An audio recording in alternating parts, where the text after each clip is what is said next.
ഇതേപോലെ ഗ്യാസ് കത്തുന്നതിനേക്കാൾ അടിപൊളിയായിട്ട് കത്തുന്നുണ്ട്. നല്ല വിറകടുപ്പിൽ നല്ല ഭക്ഷണം.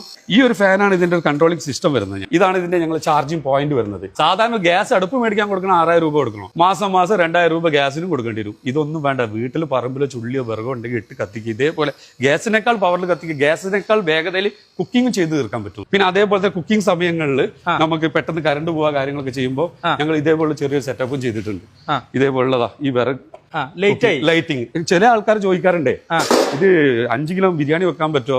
4 കിലോ ബിരിയാണി, 5 അല്ല 4 അല്ല 100 കിലോ ആള് കയറിയാൽ പോലും. ഹോട്ടലാറ് മെയിൻ പ്രശ്നമാണ് ഗ്യാസിന്റെ ചെലവ് എന്ന് പറഞ്ഞിട്ട്.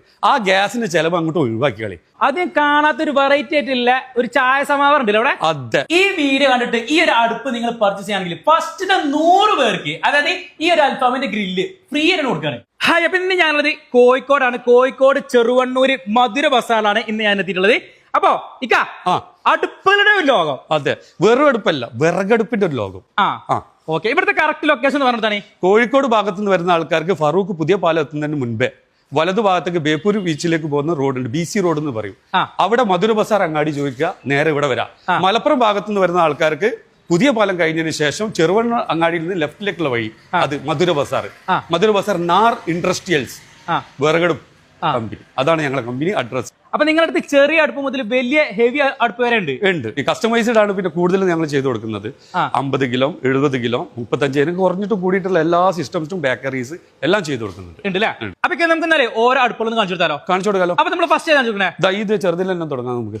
ഈ കാണുന്ന നിങ്ങൾ ചെറിയ അടുപ്പ് വീട്ടാവശ്യത്തിന് വേണ്ടിയിട്ട് ഏറ്റവും സിമ്പിൾ ആയിട്ട് ഉപയോഗിക്കാൻ പറ്റുന്ന രീതിയിലുള്ള ഒരു അടുപ്പ്. ഇതാണ് ഇതിന്റെ ഞങ്ങൾ ചാർജിങ് പോയിന്റ് വരുന്നത്. ഇവിടെ അല്ലേ ഇത് വരുന്നത്. ഈ ചാർജിങ് പോയിന്റ് എന്ന് പറഞ്ഞാൽ 3 മണിക്കൂർ ചാർജ് ചെയ്ത് കഴിഞ്ഞാൽ 8 മണിക്കൂർ 9 മണിക്കൂർ ഉപയോഗിക്കാൻ പറ്റുന്ന രീതിയിലുള്ള ഒരു ബാറ്ററി ഞങ്ങൾ ഇതിൽ ഇൻക്ലൂഡ് ചെയ്തിട്ടുണ്ട്.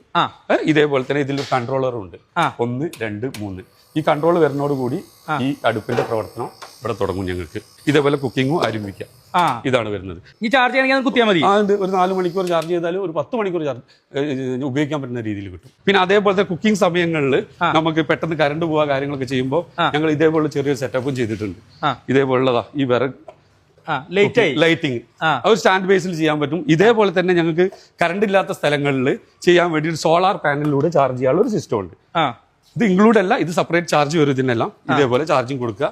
പുറത്ത് ഇതിലൊരു 5 മീറ്റർ വയറും വരും. ഈ നേരത്തെ പറഞ്ഞ ബാറ്ററി കിടക്കുന്നത് ഞങ്ങൾ ഇവിടെ വരുന്നത്. ഈ ഒരു ഫാനാണ് ഇതിന്റെ ഒരു കൺട്രോളിംഗ് സിസ്റ്റം വരുന്നത് ഞങ്ങൾക്ക്. അതേപോലെ തന്നെ കുക്കിംഗ് കഴിഞ്ഞതിന് ശേഷം ചാരം എടുത്ത് കളയാനുള്ള സ്പേസ് ആണ് ഇത്.